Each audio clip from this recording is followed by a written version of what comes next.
Okay, well, thank you ever so much, and thank you, Ibrahim, for that very kind introduction. I hope very much that I'm going to manage to live up to the kindness of those words. My name is Dr. Marchella Ward, as you've already heard. You can call me Chella, that's what everybody else does.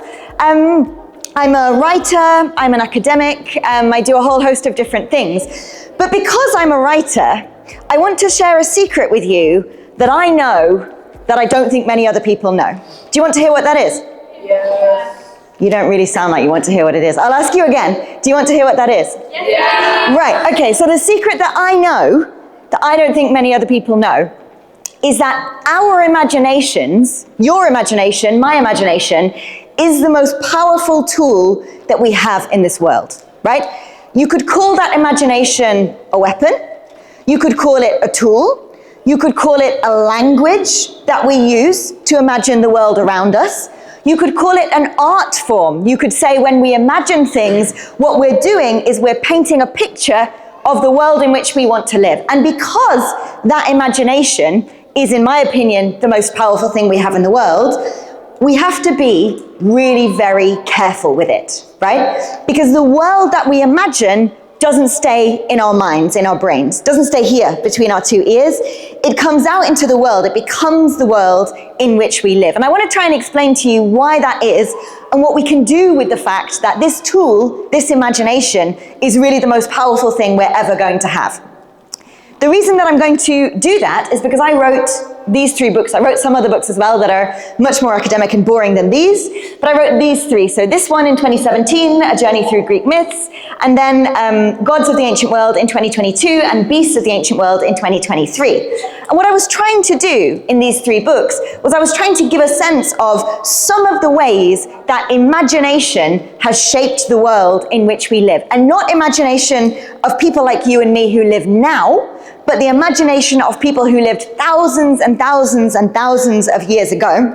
Because as Ibrahim kindly said, I'm a specialist in what's called the ancient world, especially ancient Greece and ancient Rome, but also, as I'll explain to you, other ancient civilizations too, all around the world, ancient Africa, ancient India, ancient China, people who lived centuries and centuries before we live now.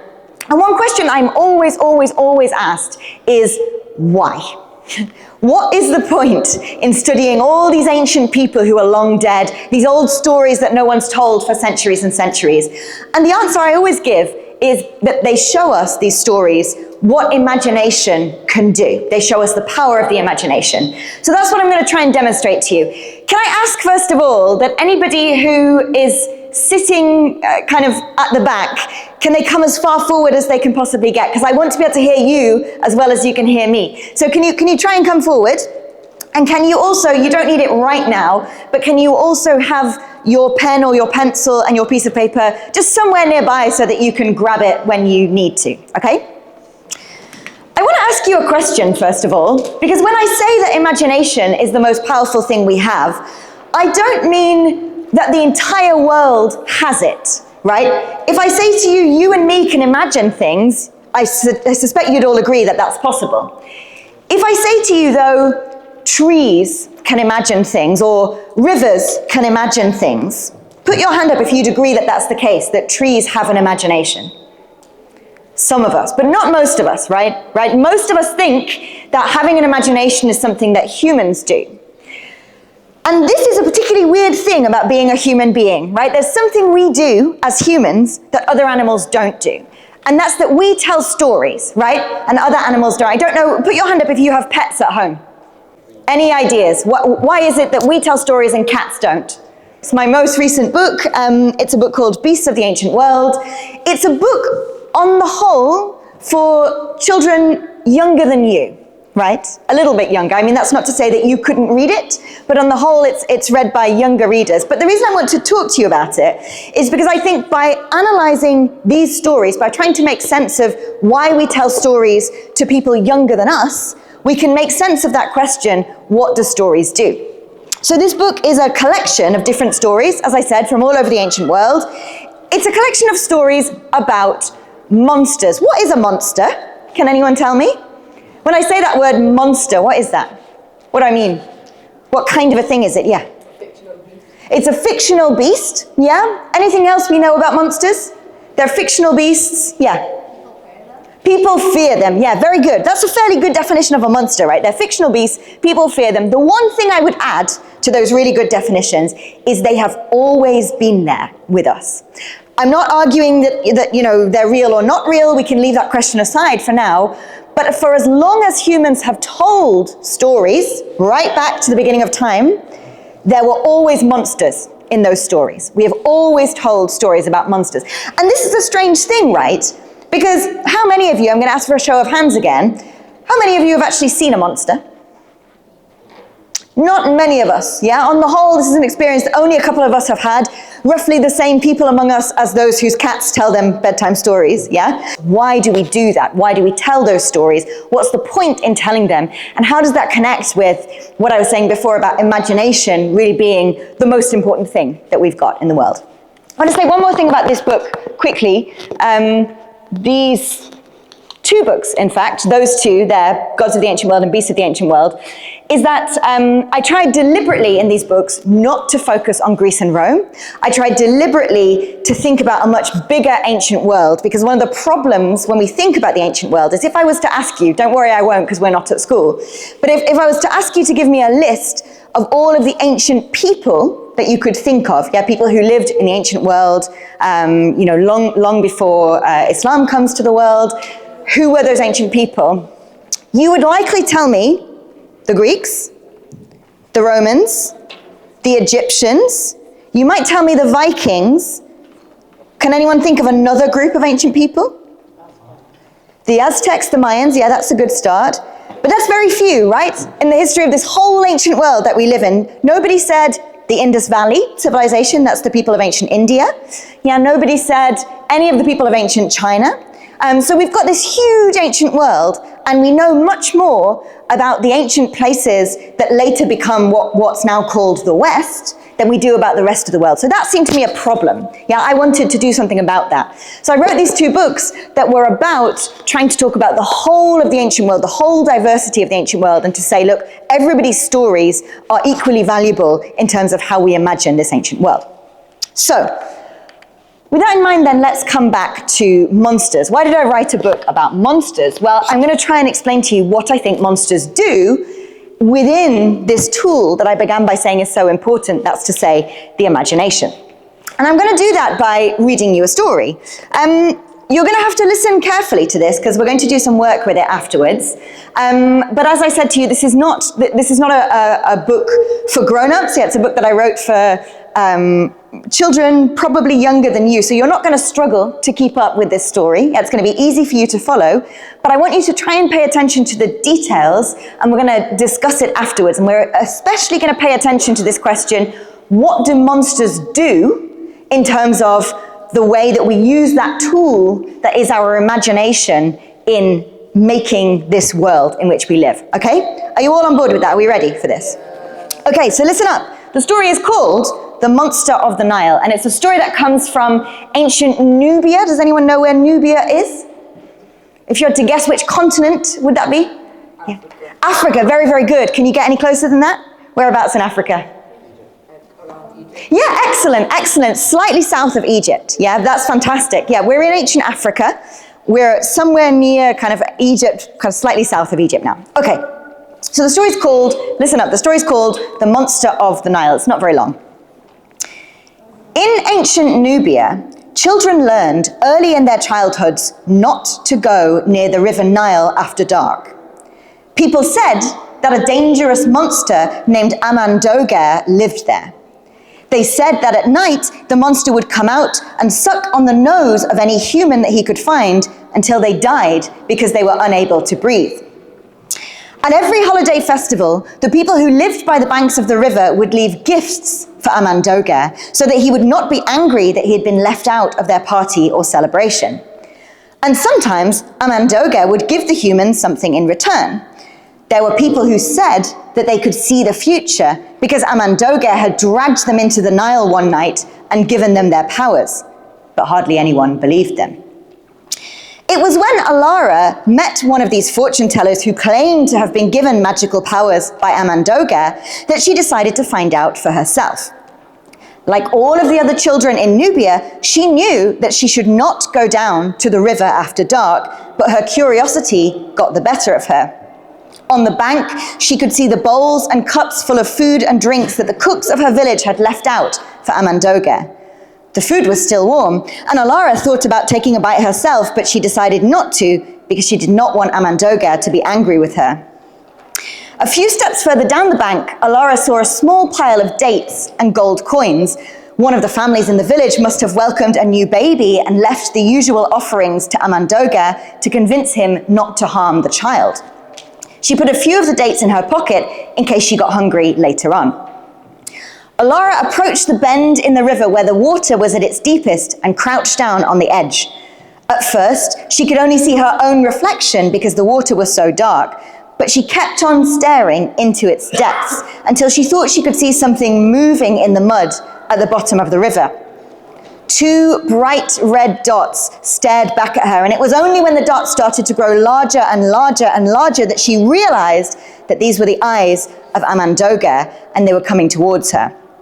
Alara started to run, but it was too late. Amandoga could move much faster in the water than Alara could on the land. And to make things worse, Amandoga was almost invisible, blending in perfectly with the mud that lined the banks of the Nile. If Alara had been able to see Amandoga, she would have seen legs like the legs of a donkey, enormous ears, and a long tail. She would have noticed that his two red eyes were balanced one on top of the other. Amandoga leapt out of the water and attached himself to Alara with his sticky grip. He opened his mouth to wrap his lips around her nose and stop her from breathing, just as she had been warned about in the stories people had told her. The creature and the girl were about the same size, but he was many times stronger than she. He brought his face closer and closer to Alara's, and it was at that precise moment that Alara remembered the dates. There was nothing Amandoga loved more than dates, not even killing humans, which was his second favorite thing in all the world. Alara pulled one of the dates from her pocket.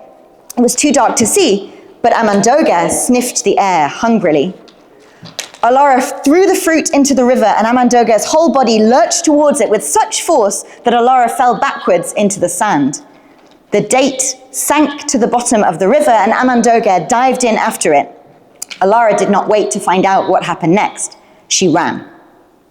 Alara did not stop running until she was safely home with the door closed behind her. Her heart was racing. Suddenly, she understood how those who met Amandoga could be so terrified that they died from fear alone. Alara would never know whether being kidnapped by Amandoga really did give you magical powers, like the fortune tellers in the village had claimed. She would never risk meeting Amandoga again, but now she knew exactly why you shouldn't go to the river at night. Okay, so I'd like to know then the ingredients that we've just talked about. If you want to, that's fine too. I'm only going to give you 2 minutes to do this, right? So I'm not going to say, because we're not at school, I'm not going to say you have to do it in silence, but I am going to say you've only got 2 minutes. So if you do other things, you won't have time. You won't finish it, yeah? So take those 2 minutes, and then when I call time, which I will do in a moment, I'm very loud, don't worry. When I call time, I'll ask if anyone wants to share their monster, the description of their monster, okay? So 2 minutes, off you go. What do you do again? So you need to think of the most frightening thing you can think of in the world, and then you need to design a monster that reflects that scary thing that you've thought of. And you can write it, you can draw it, you can just do a list of those ingredients of the monster. Any of those things is fine. But you need to do it quite quickly because you've only got 1 minute left.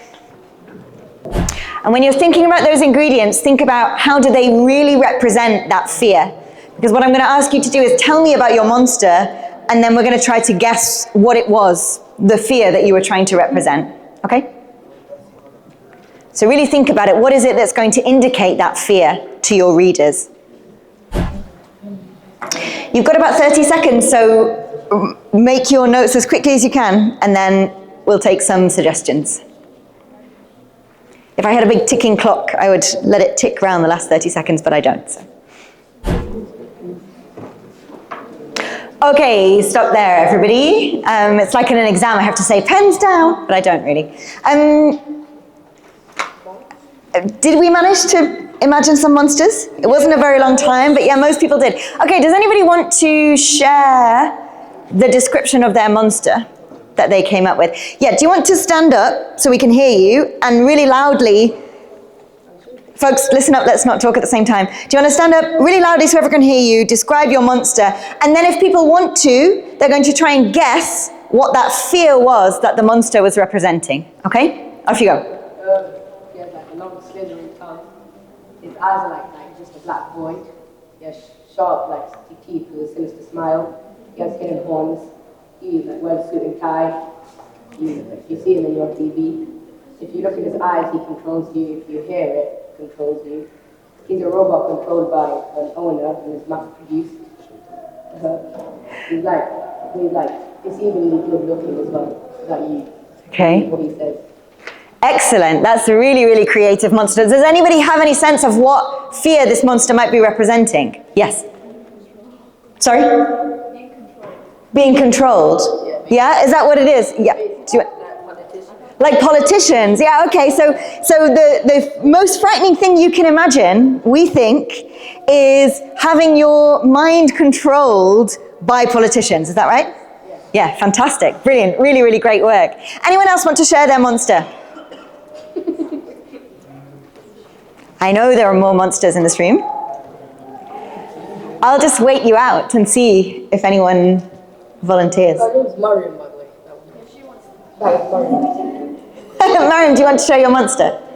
Everyone's putting you on the spot, so... Do you want to stand up and describe your monster to us? That's fine if you did it together. So stand up. If you did it together and both of you stand up, describe your monster to us.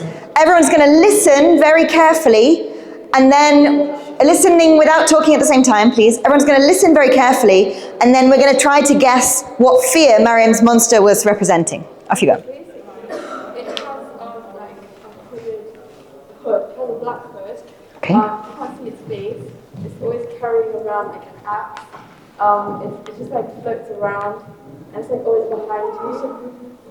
Okay, let me summarize that for anyone who couldn't hear. It wears a hood. You can't see its face. You feel really, really, really alone. Like no matter how many people are around you, it makes you feel really alone. Okay, it makes you feel alone. It wears a hood. You can't see its face, and it carries some sort of weapon. Is that right? It carries an axe, and it's always behind you. Any ideas? What is this representing? Yes. Death, is that right? Yeah, good. Okay, fantastic. Yeah, really creative work. Well done, everybody. Great. So, can we start to see now how monsters work as ways of representing things that we fear? Yeah? Monsters, in a sense, what they do is they give us shape to those things that we're afraid of. It's very difficult, I think, to talk about certain things that we're afraid of, to talk about being alone, death, being controlled, not feeling like you properly understand, the world around you. Those things are really difficult to speak about. Just as for the people of ancient Nubia, losing your children to the river must have been really, really difficult to speak about also. So what monsters do is they give us a kind of language, a kind of imaginary language for talking about the things that we're scared of. But there's something else that I think myths about monsters do. And in order to give you a sense of it, I need to read you just one more story, okay? And this is a story that comes from ancient China. It's a story called The Sacrifice of Fang Feng, Fang Feng's sacrifice. This is Fang Feng here that you can see. We're going to do the same thing. You're going to listen really carefully to this story. It's not very long. It's about the same length as the other one. You're going to listen really carefully to the story. And then when we get to the end, we're going to try and come back to that question about what myths do, what monsters do, or that bigger question that we started with, why do humans tell stories? So you're going to listen in particular for what the monster is doing in this story with our imagination. Okay? Everybody ready? Right. King Yu had done something impossible. He managed to stop the floods, which had been coming since the beginning of time. When the water flowed over the banks of the river and into the fields, the crops all drowned, and there was nothing left to eat. Sometimes water would continue to rise and rise and rise until it covered the rooftops, and families had to swim from their windows to escape. People were dying until King Yu put a stop to it. The king lived in a palace on top of a mountain, along with the people who had fled from the lands below. Help him. The dragons dug channels so that water could flow out of the rivers and into the sea, and a giant tortoise hauled all of the mud up from the bottoms of the rivers so they would hold more water. The next time the flood water came, it simply bubbled down through the channels and out into the sea. The great floods were over. King Yu called all of the beasts and all of the people to the mountain to celebrate his victory. Eventually, all of the beasts had arrived except for one. Fang Feng was missing.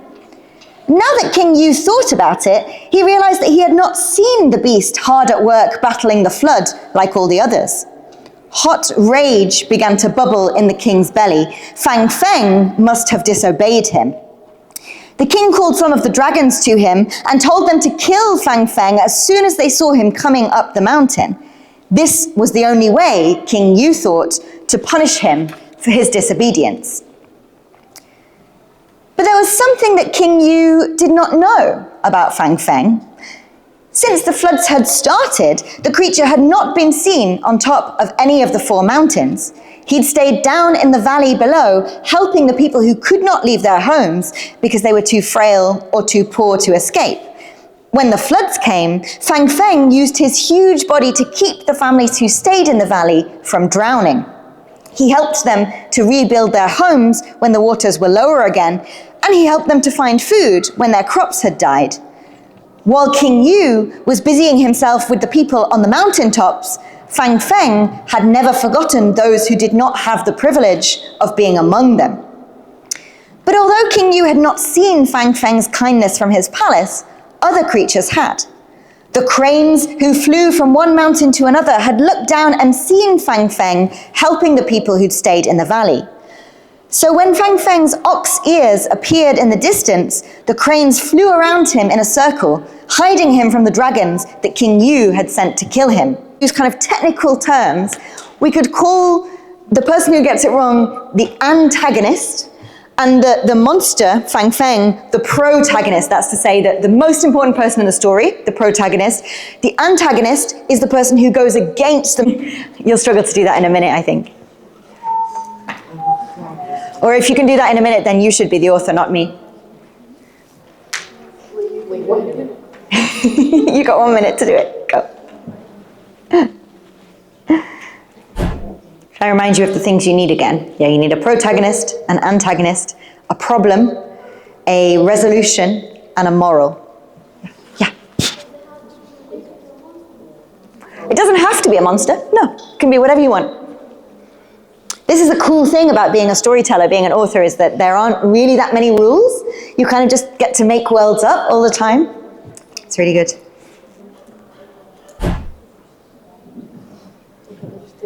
This is like a workout for your imagination.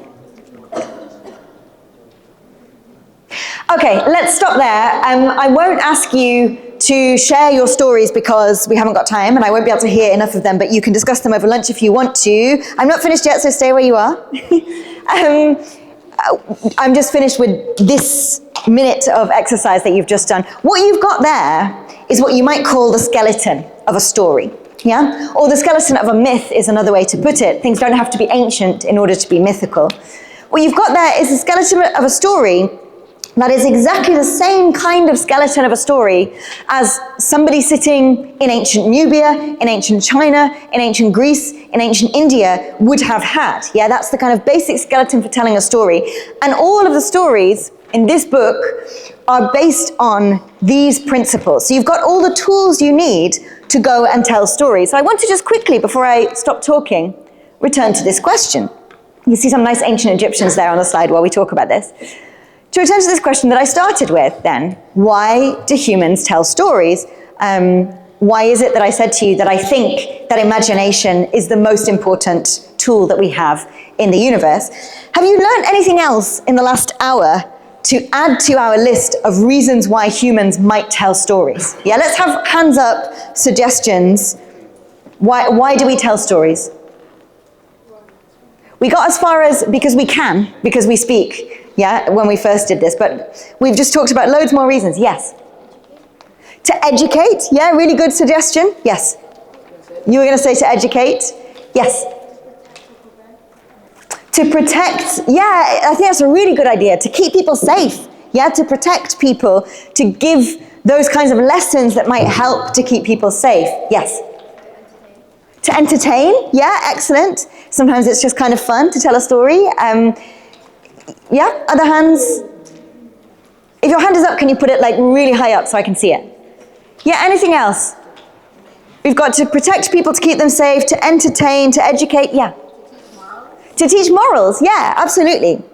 And those 4 reasons, yeah, that you've just come to educate people, to entertain people, to protect them and keep them safe, and to teach them morals, and when we say morals, that sounds a bit like an abstract term, right? But all we really mean by that is to teach them kind of how we should interact with each other and with the world around us, what our responsibilities are towards each other. Those 4 things are the reasons why I think that imagination is the most important tool we have in the world. Because you change any of those things, yeah, change how you teach people about the world, change what people think the rules of the world are, change, how people keep themselves safe, how they protect themselves and the people around them. And immediately you have a different world, yeah? Immediately you have a world that maybe obeys different kinds of rules, where people have different expectations of each other, where they behave differently. And when we talk about those kinds of rules of behavior, those kinds of morals, you use the term morals, which I think is the right term, nobody ever gives you a rule book for the universe, right? Nobody ever sits down and says, look, here are the 100 rules that you have to obey in the world. That's not how we learn those morals. Yeah, we learn them in various places. You know, we learn them from our parents. We learn them from the Quran. We learn them from stories that we're told. We learn them, we pick them up kind of as we're going along.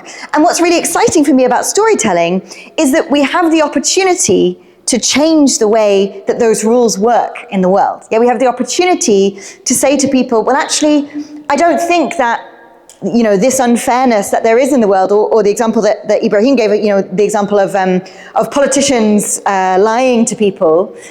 If you want to tell a story that tells us that politicians shouldn't lie to people, then you'll need to be a storyteller in order to do that. That's the kind of thing that stories enable us to do. And that's why I think the big secret of the universe is that imagination is the most important tool that we've got. I'm going to stop talking there, but if you have any questions or any thoughts or suggestions or anything that you want to say, basically, you've got approximately 1 minute to say that. And then I think it's lunch. I'm not entirely sure. I think that's what's happening. But if you do have questions or comments or anything like that, feel free to make them. Yes? When did I get interested in what, sorry? Mythology. In mythology, that's a great question. So most people, when they answer that question, when they're answering that question, they'll say, oh, I was like 3 years old when I started to be interested in the ancient Greeks. That isn't how it happened for me. For me, it was much later. I kind of grew up all over the world in various different places for reasons of my dad's job. And so I kind of always knew that people told different stories everywhere. I wasn't one of those people who had one set of stories that they have always been told since they were little. I always kind of knew that people told different stories. And that was really what interested me, was this idea of kind of, well, if I tell the story this way and you tell the story that way, what does that say about how you understand the world? So it was much later than that. It was probably, I was definitely a teenager. I mean, I'd always read a lot anyway. But I was sort of probably 15, 16 before I really started to understand that what interested me was not just the idea of kind of telling the greatest story ever, but the idea of thinking about, well, how do different people tell their stories in different ways, and what does that show us about the world? So it was really that diversity of storytelling that really interested me. It's quite difficult to find that diversity of storytelling. Like very often, we only get stories from certain perspectives, or you have to work really hard to find it. That's why I think things like this are really valuable, because you'll get to hear lots of different kind of stories. But I was definitely, probably 15, 16 before it really clicked in my head why I thought these things mattered, although I had been a big reader before then, I suppose. Other questions? Yes? Have you read the Percy Jackson? Have I read Percy Jackson? Yes, I have. Yeah, I have. I'm asked about Percy Jackson quite a lot. I have read it. There's this huge explosion at the moment of kind of mythological stories, especially about the Greeks and Romans. And, you know, Percy Jackson is great. I don't dislike Percy Jackson. But sometimes I wish that writers would be a bit more ambitious in terms of how those stories can change the world. I like Percy Jackson. I think it's interesting. I think it's funny. I'm not sure that it changes the world. I'm not sure that it's about kind of bringing about justice in the world, a fairer world, any of those things. And those are the things that I really care about. So that's what I'd say about Percy Jackson. Yeah? Other questions? Yes? What would you say is your favorite ancient civilization? Ooh, that's a great question. What is my favorite ancient civilization? Well, the one I know the most about is the ancient Greeks. That's probably true for most people, but that's because that's what my degree was in. That's what I teach mostly is ancient Greek and Latin. I'm about to start next week learning this language called Phoenician, which is the language of a group of people who lived around the coast of kind of North Africa and you know what we now call Lebanon, kind of that part of the world. But they didn't have, what's super interesting about the Phoenicians is they didn't have a land. They never lived, well, they did much later in their history, but in the early part of their history, they didn't have like towns and cities like we'd imagine. They lived in boats, and they lived kind of on the shorelines of all of these different places. So they just kind of moved around. And that's really interesting to me, because that seems to me like a completely different way of living to the way that we live now. So they're my current favorite, but I change my favorites probably every week. Yeah. Do I think monsters are real? That's a really good question. I think that the things that we use them to represent are certainly real. And for that reason, I think that we are able to imagine them as if they were real. And because I think that imagination is the most important tool in the world, I think that they might as well be real for that reason. Now that's a different question, that's a different answer to if you'd asked me kind of scientifically, have you ever seen them? To which I'd have to say no, I haven't ever seen a monster. So I don't think that you're going to kind of walk out in the street and see Amandoga in the river, for instance. I hope that, inshallah, that won't happen to any of you. I don't think that it will, but I think that the things they represent are very real. And I think that they're a kind of tool that humans have always used to represent frightening things, scary things. And I think it's really important to talk about the things that frighten us. I think we're very bad at saying, oh, I'm really scared of this. We're too brave sometimes, and they're really useful in that sense for that. Any other questions? Yes? What is my favorite Greek god? Oh my gosh, so many good questions today. Can I tell you a secret? And it's that I actually don't like the Greek gods at all. I think all of them are, so rude, so unfair, so violent, so kind of constantly involved in the business of mortal people, that I couldn't honestly say to you that I like any of them. I mean, there's some of them who, when they do certain things, like Athena, for instance, right? Goddess of war and wisdom, she has an owl as her kind of special animal, and I'm really into owls, so I can get on board with some of the things that Athena sometimes says and does, but then, there are other myths where I just think, well, why are you behaving like that? That's just really rude and really kind of unacceptable behavior. So I wouldn't say that I like any of the Greek gods. If you forced me to choose one, it would have to be Athena, I guess. Yeah. Anything else? Yes?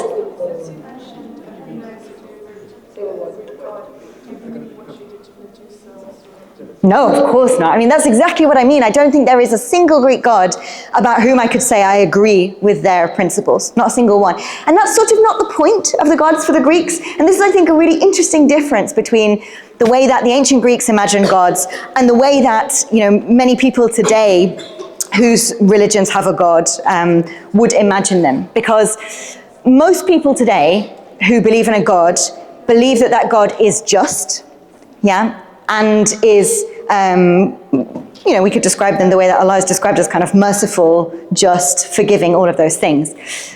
The Greeks didn't believe that. Greek gods were not merciful, just, forgiving, any of those things. Actually, they meddled all the time. They kind of tried deliberately to mess up people's lives, to cause awful things to happen to them, often just because they were prideful, they were spiteful, they were not particularly nice people.